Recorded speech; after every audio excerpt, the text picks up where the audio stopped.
to agree that the government should not be making these decisions for the women of America.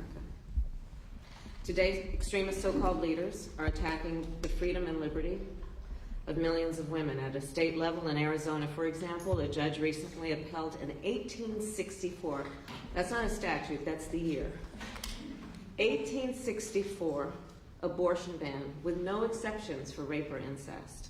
In Wisconsin, as another example, that state activated an abortion ban that was passed in 1849. That's 173 years ago. And make note that at that time, women also did not have the right to vote.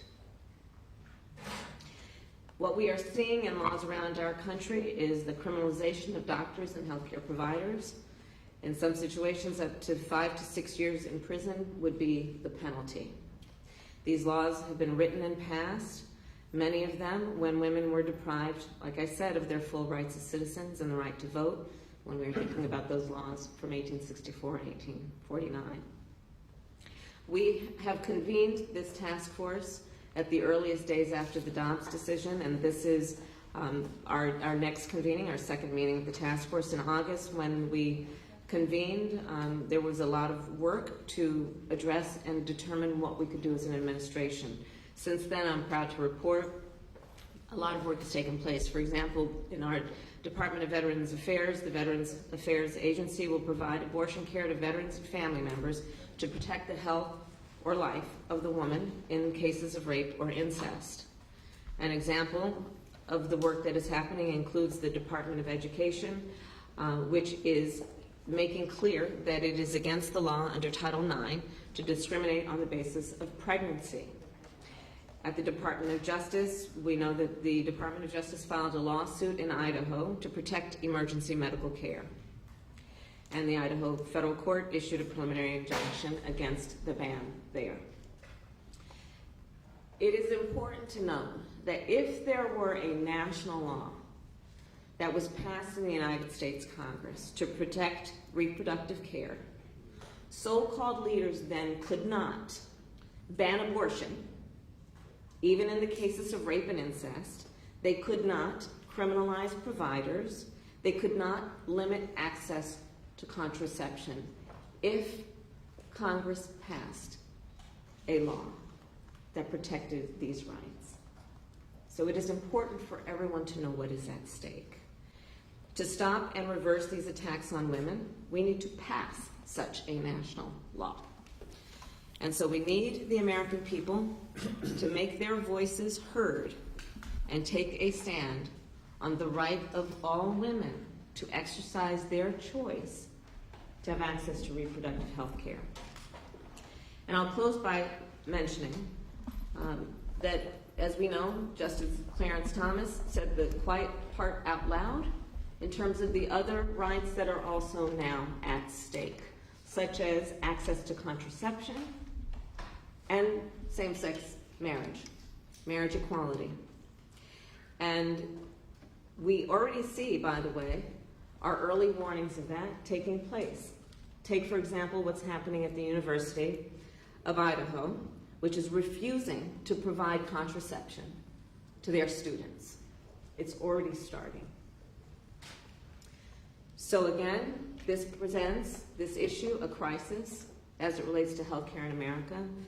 And in response, we will continue to do the work as an administration, including working with folks in our country to build a coalition around all folks who understand what is at stake for them and the people they love. And with that, I will again thank Jen Klein for her work and co-chair Secretary Becerra, and pass it back to you, Jen, to moderate the discussion. Thank you, Vice President Harris, for your leadership, of course, and for your continued commitment to these issues. It's now my honor to turn to you, Mr. President. President Biden. It's on. Okay, got it. Well, first of all, I created this task force in the aftermath of the Supreme Court's, most people would acknowledge as a fairly extreme decision in Dobbs to launch a whole-of-government approach to address the damages of that decision. Excuse me. And I've said before, the court got Roe right nearly 50 years ago. And Congress should codify the protections of Roe and do it once and for all. But right now, we're short a handful of votes.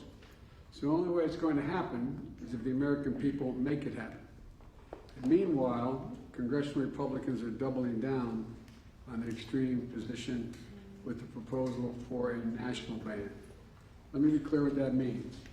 It means that even if you live in a state where extremist Republican officials aren't running the show, your right to choose will still be at risk, because Republicans in Congress want to pass a law to take away the right to choose for every woman in every state, in every county.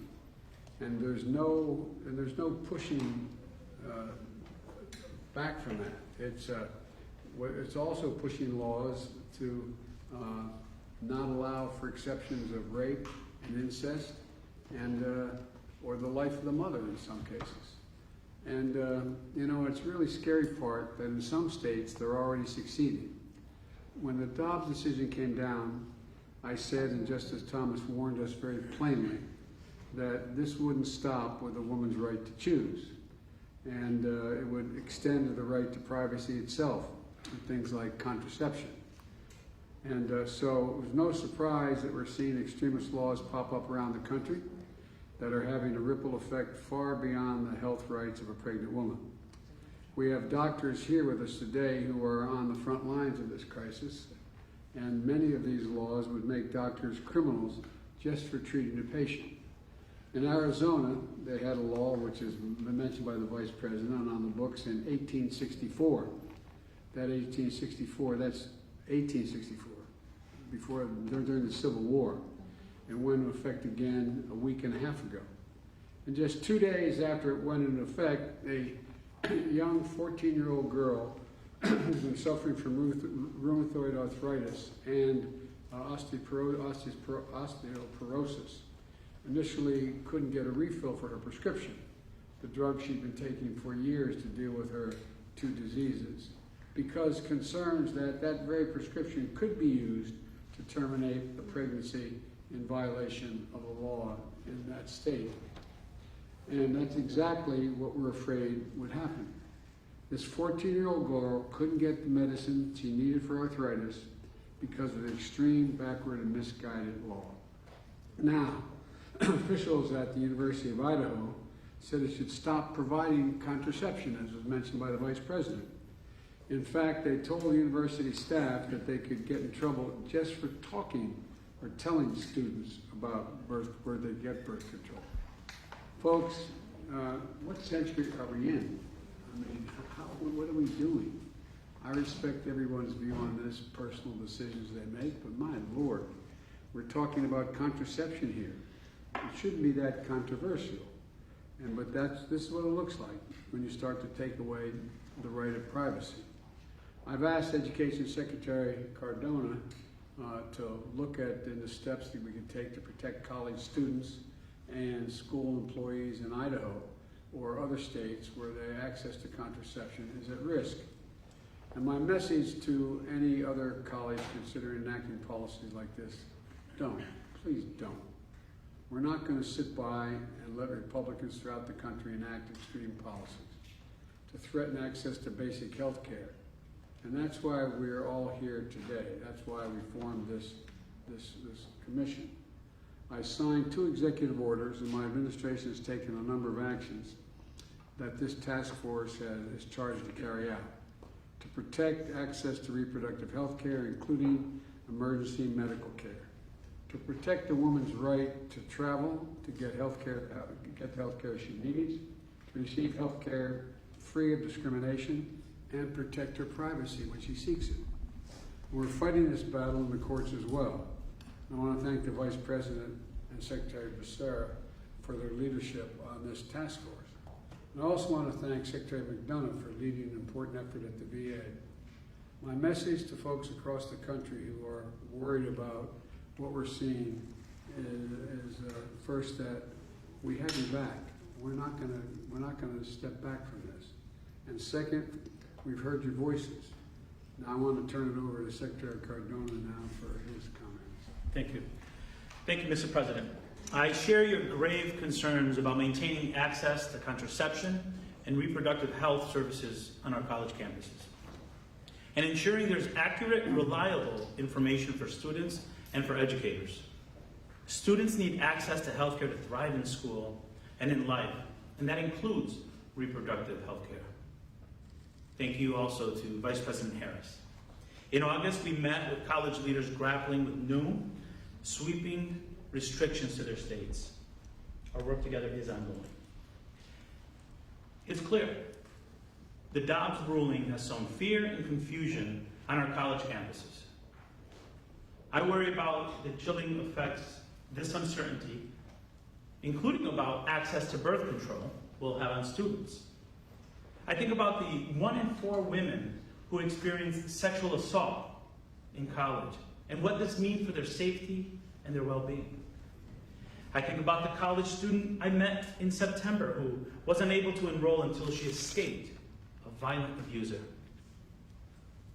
Access to reproductive health care is vital to these students and to countless others for success in college and beyond. Today, my department is issuing a new resource to remind schools of their obligation under Title IX. For 50 years, Title IX has protected students from sex-based discrimination, and since 1975, it has also protected students from discrimination based on pregnancy, termination of pregnancy, or any related conditions. My department is fully committed to enforcing Title IX's protections. The resource also explains how to file a complaint with your school or our Office for Civil Rights if you or someone you know encounters discrimination. Today, I want to be clear with college leaders in America. Access to contraception should not be in question. And access to health care, including reproductive health care, is critical to the well-being and success of our nation's students. If you're committed to student success, you must be committed to student health. Thank you. Thank you so much, Secretary Cardona, again, for your partnership, for your leadership. Now we're going to turn to the real experts in the room, the physicians who have come to talk about the impact that Dobbs is having and the laws passing across the country are having on their practice and their patients. So we're going to start with you, Dr. Nisha Verma. Thank you. Good afternoon, President Biden, Vice President Harris, and distinguished members of the task force. It is an honor to join you today. My name is Dr. Nisha Verma, and I am a board-certified, fellowship-trained obstetrician-gynecologist who provides full-spectrum reproductive health care. I'm a fellow of the American College of OBGYNs and currently provide care in Georgia. Growing up in the South, I saw firsthand the devastating impacts of restrictions on contraception and abortion care in the lives of real people, my friends, family, and people in my community. They are the reason I am here before you today. I became a doctor and OBGYN because of my drive to care for people without judgment throughout the course of their lives, regardless of their healthcare needs. Now, the Supreme Court's decision to overturn the constitutional right to abortion care has wreaked havoc across this country as states, including Georgia, have severe abortion bans in effect and have threatened clinicians with criminal penalties. Because of a law that is not based in medicine or science, I am forced to turn away patients that I know how to care for. I have had teenagers with chronic medical conditions that make their pregnancy very high risk, and women with highly desired pregnancies who receive a terrible diagnosis of a fetal anomaly cry when they learn that they can't receive their abortion in our state and beg me to help them. Imagine looking someone in the eye and saying, I have all the skills and the tools to help you, but our state's politicians have told me I can't. Imagine having to tell someone, you are sick, but not sick enough to receive care in our state based on our law's very narrow exceptions. We trained for years and years to be able to provide evidence-based, individualized care to our patients. Now, as a doctor in Georgia, I am being forced to grapple with impossible situations where the laws of my state directly violate the medical expertise I gained through years of training and the oath I took to provide the best care to my patients.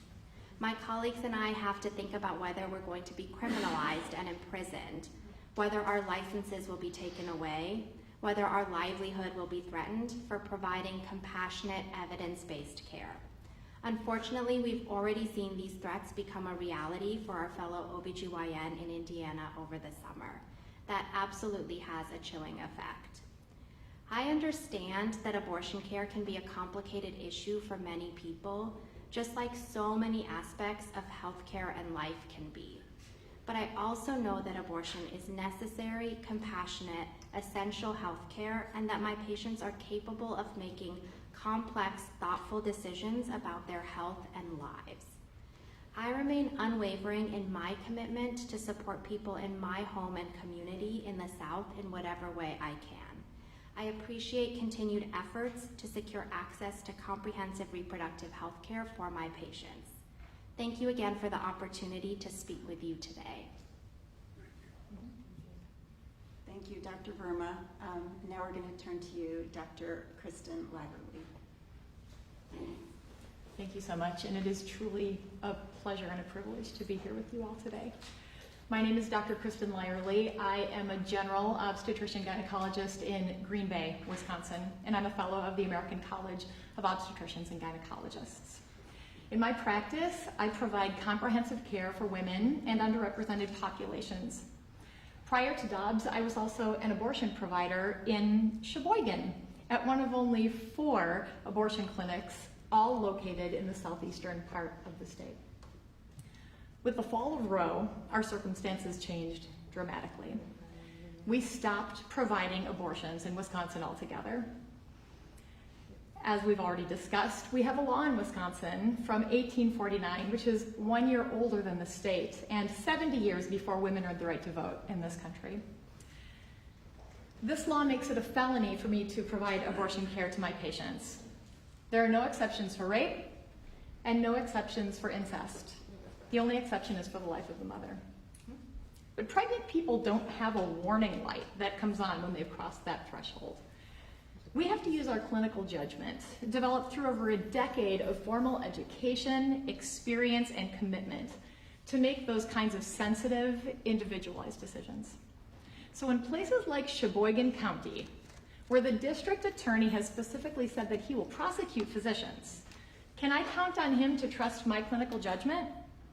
Looking back, would we agree that I met the criteria, that my patient was sick enough? The effects are chilling. People in our state are being denied medication for miscarriage management. They are being denied treatment in emergency departments while actively bleeding, presumably because the treatment for a miscarriage, the medical term is a spontaneous abortion, is essentially the same as the medication or procedure that can terminate an early pregnancy. Those who can afford it, the money, time away from work, assistance with childcare obligations, they now have to go to Illinois or Minnesota. Many, especially in abusive relationships or difficult social situations, they have to continue their pregnancies, or they resort to desperate measures. Downstream, this affects all of us. With physician burnout at an all-time high and a number of physicians leaving the field in the wake of the pandemic, our training programs can't keep up. Medical students and residents who had planned to stay and practice in Wisconsin are now wondering whether they will receive the training that they need to take care of their patients, and whether they can live and work in a state where doctors can be jailed for fulfilling their duty of care. Last week I spoke with 2 physicians who have served in a rural community that they love for many years. They've worked incredibly hard to keep their small obstetrical units open, but now with the threat of criminal charges hanging over their heads, they told me that they have their resignation letters ready. Their backup plans are prepared. They need a safe place to practice and raise their families if Wisconsin's criminal abortion ban is determined to be enforceable. And this is the tip of the iceberg. The economic consequences are well documented. We are already suffering from reduced labor force participation, diminished earning potential, and fewer educational opportunities. And this, too, affects all of us. Our maternal mortality rates are the worst in the developed world. And in Wisconsin, a Black mom is 5 times more likely to die as a result of pregnancy than a white mom. The number of pregnancy-related deaths are expected to rise dramatically with implementation of abortion bans, as women continue to lose access to essential, life-saving health care.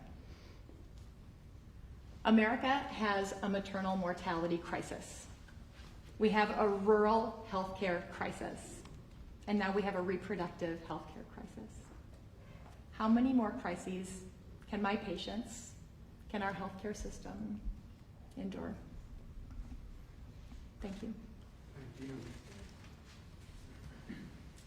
Thank you so much. We're going to now turn to you, Dr. Parrott. Thank you so much. Good afternoon to all of you, to Mr. President, Madam Vice President, and members of the task force.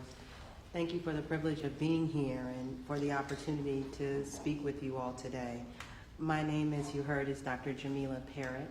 I use she, her pronouns. I'm a board-certified, fellowship-trained obstetrician and gynecologist with a comprehensive background in family planning, reproductive health, rights, and justice.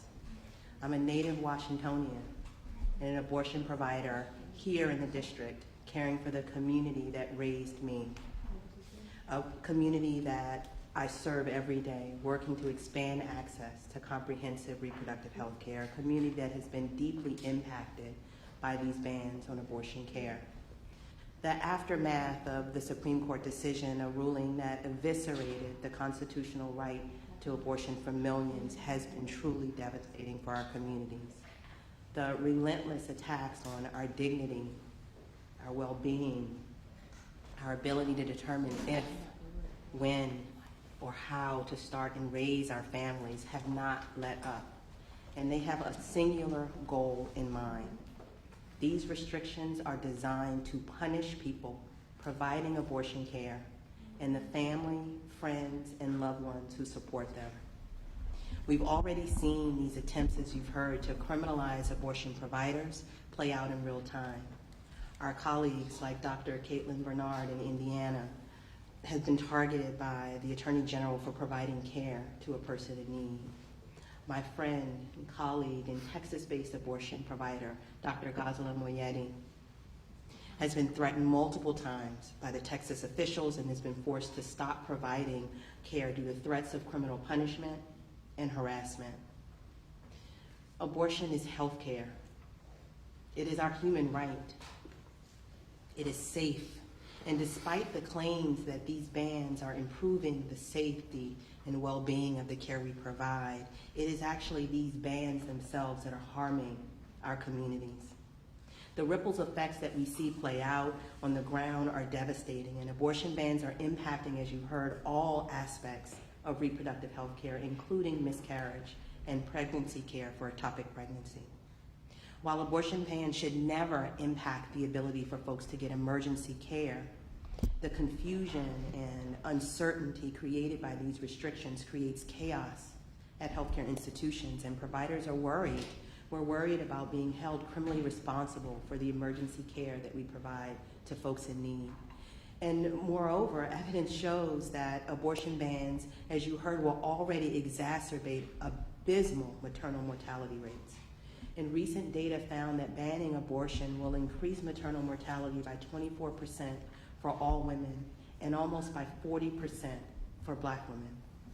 And this is particularly worrisome given the worsening maternal mortality gap that disproportionately impacts Black, brown, and Indigenous women.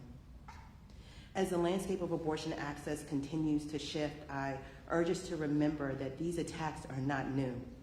They did not begin, and they will not end with the Dobbs ruling. What we're seeing now is the same intent dressed up in brand new clothes. The goal all along has never wavered: to ban all abortion care and to coerce and to control options that people have in making decisions about our families and about our futures. What is new now, however, is that anti-abortion policymakers have been granted a green light to outwardly, as opposed to subtly, ban abortion access, to jail and punish providers and other healthcare professionals, including doctors, to force people to remain pregnant against their will and sometimes at the risk of their very life. We have no reason to believe these attacks will end with overturning Roe. We need bold, immediate, brave actions to protect our communities and to push for legislation that reinstates basic human rights for every person, no matter where they live. There are no safe states. There are no sanctuary cities, even here in the district, especially here in the district, because we lack home rule. We have no right to make decisions about our own futures. I appreciate the opportunity for being here today, for sharing my story with you, for listening to medicine. Thank you all for listening to the science, listening to people who have abortions, and those of us who provide abortion care. I look forward to partnering with you all as the work continues ahead. Thank you. Thank you, Dr. Parrott. And last, I'd like to turn to Dr. Saudia Haider. Good afternoon, President Biden, Vice President Harris, and the members of the task force. It's an honor and privilege to be here to speak to you about my experience as a family planning provider in Illinois. My name is Dr. Saudia Haider. I'm also a board-certified OBGYN, family planning trained subspecialist, and a fellow of the American College of OBGYN. I provide comprehensive obstetrical and gynecologic care to all of my patients, including abortion and contraception. I also oversee the Complex Family Planning Fellowship Program at my institution, and this is helping to train the next generation of clinicians that are needed to take care of our patients. I am incredibly fortunate to live and work in a state that is supportive of access to full-spectrum reproductive health care, including abortion and contraception. This care is rightfully viewed as essential health care in my state. With the rise of legislative restrictions in neighboring states in recent years, and again, this is not new, this has been happening for years, Illinois, like many other surge states, has seen a steady increase in volume of patients traveling to our state from all over the country for abortion care. While Dobbs data is not yet available, we expect the number of patients traveling to Illinois will dramatically rise in the coming months to years, with estimates that patient volume will increase up to 100%, with some projections that 20,000 to 30,000 patients may travel to each year to the Chicago area to seek abortion care. We know that those who are already impacted by the lack of health care in general and lack of access to abortion care and reproductive health care are lower income and patients of color. These are the patients that will continue to disproportionately be impacted by the Dobbs decision, worsening the maternal health crisis that already exists in our country, as well as the health inequities that persist. In anticipation of this increase, we have taken a number of steps to make sure Illinois is as prepared as possible to provide care to those in need through clinical capacity building, decreasing financial barriers for patients, increasing care coordination for in-state and out-of-state patients. However, even with this level of preparation and support from our colleagues, institutions, and government officials, we are still facing challenges. As predicted, demand for care has already increased. Appointments are made further out, and patients from in-state and out-of-state are experiencing delays in care due to longer wait times, delaying procedures to later in their pregnancy. Many of my patients coming from out-of-state sought and were denied care at multiple locations in their state or in other states before they sought care in Illinois. For example, I recently saw a patient from a southern state with a very serious obstetric condition, an abnormal placenta. This condition can cause severe hemorrhage and morbidity if not treated appropriately.